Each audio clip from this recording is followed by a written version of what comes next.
কোন জায়গায় কি বলতে জানি যাই পোকাতে কি লেগে পড়ে জানি যাই হাত কম না খাবার দেবো একটা চোখ বাসটা করে দেবো কিন্তু একদম আপনাদের মধ্যে 12 রকম মত কেন ইখতিলাফটা আলেমদের এই ইখতিলাফ এটা এখন শুধু না বিশ্বনবী সাল্লাল্লাহু আলাইহি সাল্লামের সাহাবীদের যুগেও ইখতিলাফ ছিল এটা মত পার্থক্য থাকবে আপনি একজন চেয়ারম্যান বাংলাদেশে অসংখ্য চেয়ারম্যান আছে না নাই তো সব চেয়ারম্যান কি একই সুরে কথা বলে বলেন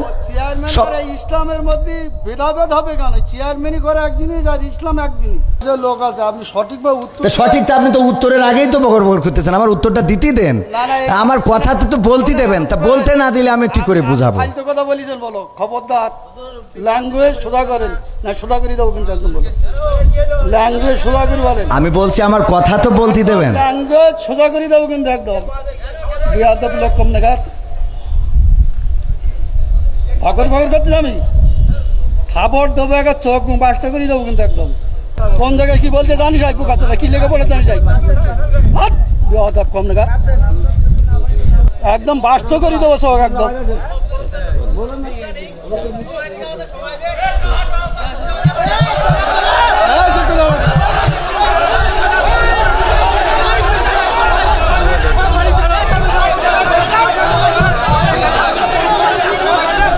বুইরা খাটাসটাকে একচোট পিটানো যাইতো না সামনে যে জনগণগুলো বৈশা রয়েছে এই জনগণগুলো আসলে কি করতেছিল তখন আচ্ছা বক্তা সাহেব কি করতেছিল মাঝে মাঝে অনেক বক্তারা সামাজিকতা রক্ষা করার কারণে চুপ থাকে ভদ্রতা দেখায় আমি এই জিনিসটার খুব বিরোধিতা করি যে সব জায়গায় ভদ্রতা দেখানোর কোনো প্রয়োজন আছে বলে আমার মনে হয় না যারা মাহফিলের স্টেজের মধ্যে ক্ষমতা দেখায় বক্তার সাথে একজন আলেমের সাথে খারাপ আচরণ করে এর সাথে কিসের সামাজিকতা আর ভদ্রতা এটা তো আগে একটু পিটাইতে হবে এবং বাংলাদেশের মানুষ আপনাকে সাপোর্ট করবে আমি অনুরোধ জানাবো আমার ভিডিওটা যারাই দেখেন যখনই আপনাদের সাথে এমন কোনো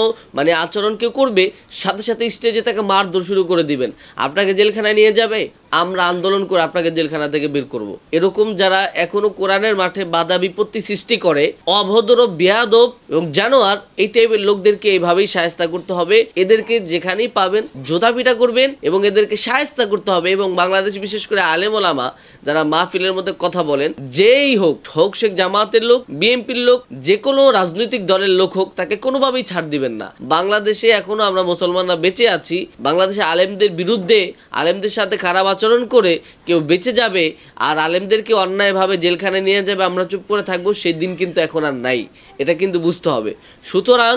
এই যে চেয়ারম্যান এই জানোয়ারটার যথাযথ শাস্তির দাবি জানাচ্ছি আমরা এবং তাকে রিমান্ডে নিয়ে ডিম থেরাপি দেওয়া হোক এবং সে যে দলের রাজনীতি করে তাকে সেই দল থেকে বহিষ্কার করা হোক এবং জনগণের সামনে এনে তাকে ক্ষমা চাওয়ানো হোক কবির বিন সামাদ ভাইয়ের কাছে এবং কবির বিন সামাদ ভাইকেও আমি বলেছিলাম যে এতটা ভদ্রতা সবসময় দেখানো উচিত নয় আপনারা ভদ্রতা দেখান দেখাই এইসব বুইরা খাটাসগুলো এইসব পাতি নেতা খাতাগুলো এরা সুযোগ পেয়ে যায় যাই হোক যারা আমার ভিডিওটা দেখলেন এখানে অনেক দলের লোক আছে দেখেন আপনারা কেউ কবির বিন সামাদকে ব্যক্তি হিসাবে বিচার করবেন না কবির বিন সামাদ সে যেমনই ব্যক্তি হোক তার এলেম কম আছে বেশি আছে দেখেন আপনি তাকে দাওয়াত দিয়েছেন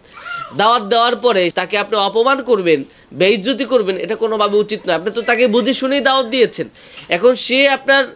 আপনার অতিথিকে যদি কেউ অপমান করে আপনার মাহফিলে আপনি কোনোভাবে এটা মেনে নেবেন না এবং জনগণ যারা দেখেছেন আমার ভিডিও যারা দেখবেন আপনারাও আপনাদের সামনে যদি কোনো আলেমকে আলোচককে এভাবে অপমান করতে দেখেন আপনারা এটার প্রতিবাদ করবেন আমি মনে করি যেটা আপনাদের ইমানই দায়িত্ব হ্যাঁ বক্তা যদি উল্টাপাল্টা বলে সেক্ষেত্রে ভিন্ন জিনিস কিন্তু অন্যায়ভাবে বেআইনিভাবে একজন বক্তাকে এরকম করে মারধরের হুমকি দেওয়া হবে তার সাথে খারাপ আচরণ করা হবে আপনারা চুপ করে থাকবেন এটা কিন্তু উচিত হবে না এবং আল্লাহর কাছে কিন্তু এটার জবাব দিতে হবে এই কারণে আমাদেরকে সতর্ক থাকতে হবে এবং আমাদের অন্তরে সৎ সাহস থাকতে হবে